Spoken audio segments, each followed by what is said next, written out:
In part two of our exploration of triangles, we're going to take a look at what happens when we graph three lines in a plane and what kind of regions do they form. And from there, find the area of that. So in our model problems here, we have two different graphs. Let's kind of focus in on this first one here. We're given two graphs already, y equals 4 and y minus 8 equals negative 4/3 x plus 3. So those are already graphed for us. Y minus 4 is this one right here, and that would be that graph there. We're asked to graph three equations. We've got two of them already given to us. On the third one, we're asked to graph x equals 3. So x equals 3 is a vertical line at the x-coordinate of 3. So I'm going to count over here at 3. And actually, I should probably do this in a different color so it pops out a little bit better. So let's go with red. And there's our third graph. Now, take a look at where the intersection is of these three lines. Now, granted, obviously only two intersect at one time, but what ends up happening is we have a point right here, a point right here, and a point here where those two of those three graphs intersect at a time. What ends up happening is we form a right triangle. So what I'm going to do then is find the area of that region. So to find the area of that region, I'm just going to count over to find out what my base or height or whatever we're calling it here. There's our right angle. And this looks like we have 1, 2, 3 for the one dimension, and then 1, 2, 3, 4 for the other. So when we're trying to find the area of that region, we're simply going to apply for that 1/2 3 times 4, 1/2 base times height. And then so that's 1/2 of 12. So the area is 6. In our second problem, it's kind of the same idea, but our graphs are going to look a little bit different, and our approach is going to be different as well. So we have two graphs already given to us. We have y minus 2 equals negative 1/5 times x minus 4.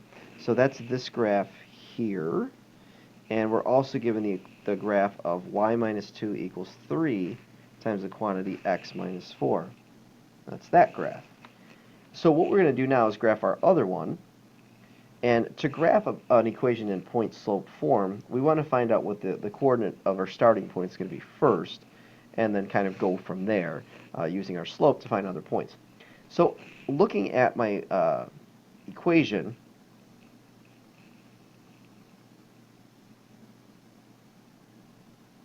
that's the point-slope form of any equation. And essentially what we're trying to do is find out what is x1 and what is y1 and what is our slope. Slope's going to be easy to identify. It's just that number that's out in front of that parenthesis. So in this case, 1/3, this guy right here, that's going to be our slope. The point, though, if you take a look at how it's written, it's x minus the x-coordinate and y minus the y-coordinate. So if I have the quantity here, x minus 5, what that means is I have an x-coordinate of 5.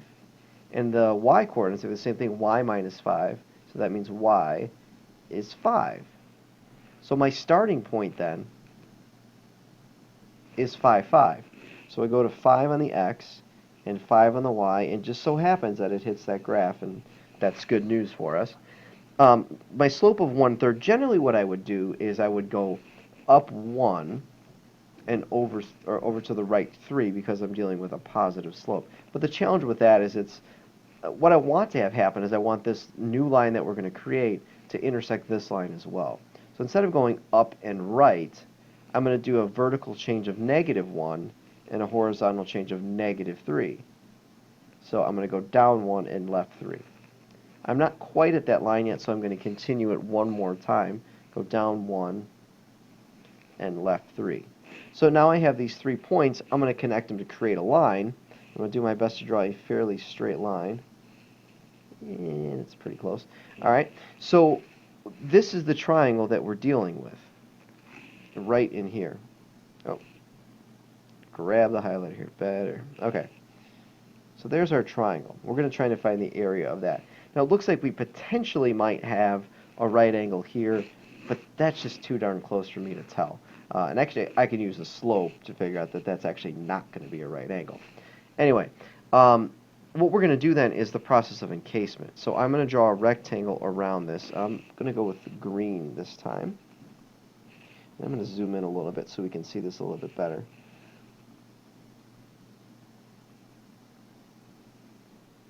So I'm creating a rectangle, just like we did in the other video, to encase this.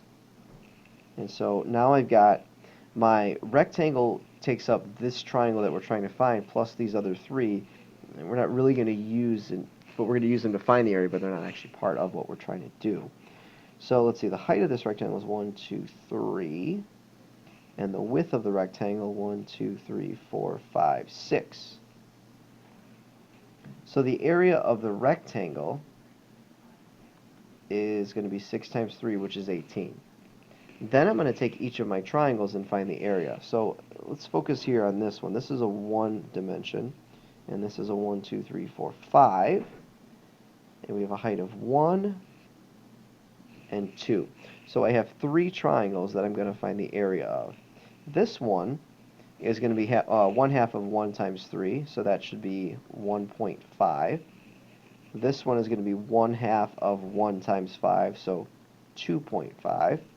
And this one is going to be 1 half of 2 times 6, so 6. So when I take that and find the area of the triangles, I take 2.5 plus 1.5, that's 4, and add 6, and I get 10.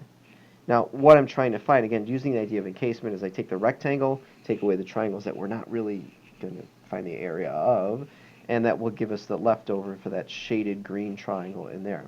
So when I subtract those off, I get the area of this triangle, right in here, is 8.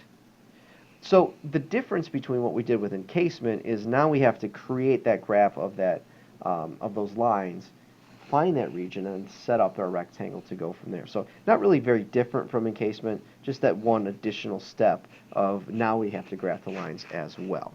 And that'll wrap up our discussion of area of triangles.